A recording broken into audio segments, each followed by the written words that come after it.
আপন রাজ্যে আপন মহিমায় গত ৩.৫ বছর কতবারই তো এসেছেন মিরপুরে, তবে নিজের আসল পরিচয় ক্রিকেটার হিসেবে এই প্রথম। কেননা স্পট ফিক্সিংয়ের দায়ে গত ৩ বছর ক্রিকেট থেকে নির্বাসনে ছিলেন অ্যাশ। প্রত্যাবর্তনের দিনে তাই তো আবেগী চোখে মুখে তৃপ্তির ছায়া স্পষ্ট মোহাম্মদ আশরাফুলের। খুবই ভালো লাগছে, অবশ্যই দ্বিতীয় সুযোগ পেয়েছি।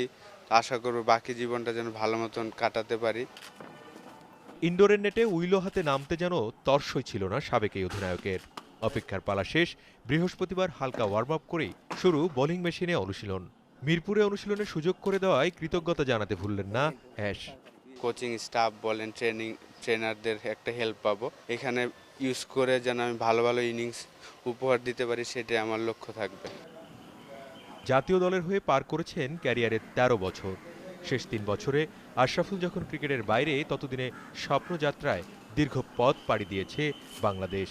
তাই এগিয়ে যাওয়া এই দলের সঙ্গে নিজেকে মানিয়ে নেওয়াটাও বড় চ্যালেঞ্জ হবে এক সময়ের ক্রিকেট জিনিয়াসের। লাস্ট 3 বছর আসলে কতটা ফাস্ট ক্রিকেট হয়েছে, বিশেষ করে টি-20 আসার পর থেকে। তো অবশ্যই নিজেকে অ্যাডজাস্ট করার চেষ্টা করব, যেইভাবে এখন ক্রিকেট চলছে ওইভাবে যেন আমি মানিয়ে নিতে পারি। ক্রিকেটের বাইরের জীবন অনেক কিছুই শিখিয়েছে আশরাফুলকে।